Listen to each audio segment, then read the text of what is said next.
And my second guest for the video playlist is Zach Henderson, who also goes by ArgonMatrix here on YouTube. How are you? I'm great. It's good to be here, despite being around midnight, but that's no big deal. Time isn't time. Whatever. The first question is, why did video games advance from the 8-bit era to what they are today?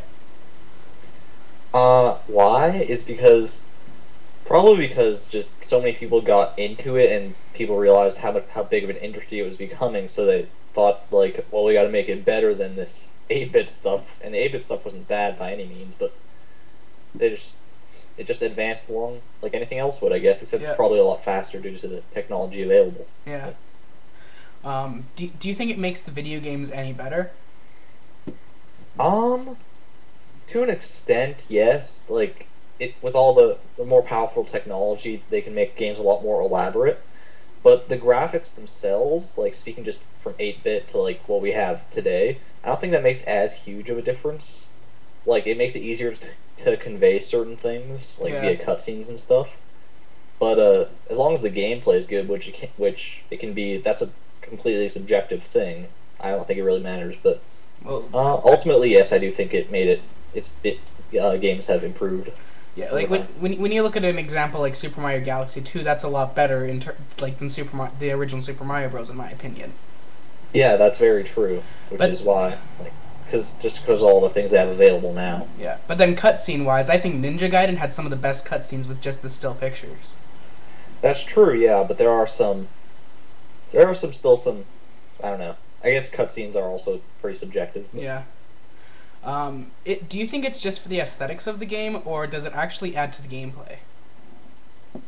I'm not sure that it adds to the gameplay, but I'm also not completely gonna say that it's just for the aesthetic purposes, because while a lot of it is just aesthetic, it also helps, like, if the game has some sort of story, it can help convey like certain emotions or actions or whatever have you in the story. Yeah. Like Metroid Other M, for instance, like there was a lot of stuff that just went through cutscenes now, and that was pretty great. Yeah. I still haven't picked that up in like a month. Huh. And the last question, this is a question that my teacher, Miss Schumacher, wanted me to ask. Back in 1985, was the technology available for game developers to make games as appealing as they are now? Do you think? I It might have been there, but I'm not like, oh, that's kind of a tough question. Like I think it was probably there, but people didn't really want to utilize that just because of how long it would take, and probably like with advances in technology over the past like 20 years or so, it probably has, like, that technology has become faster and easier to access and stuff like that, less expensive to use.